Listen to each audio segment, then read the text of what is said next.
Hello প্রাণপ্রিয় বন্ধুরা, চলে আসলাম আমার নিজস্ব হাতের একটি কাজের একটা ভিডিও। তো দেখতে পাচ্ছেন গাইস, আমার নিজস্ব হাতের কাজ করা।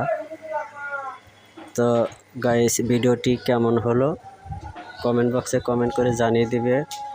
আর আমার ভিডিওটি যদিও একটু যদি ভালো লাগে তাহলে লাইক কমেন্ট শেয়ার করে যাবেন,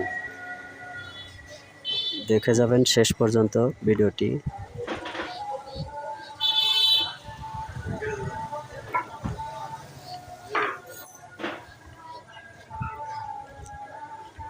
দেখতে পাচ্ছেন আমি নিজে হাতে কাজ করছি। তো গাইজ, ভিডিওটি কেমন হলো একটু বলবেন কমেন্ট বক্সে কমেন্ট করে, আর লাইক কমেন্ট করে পাশে থাকবেন। আমিও পাশে থাকবো সবসময়। ধন্যবাদ।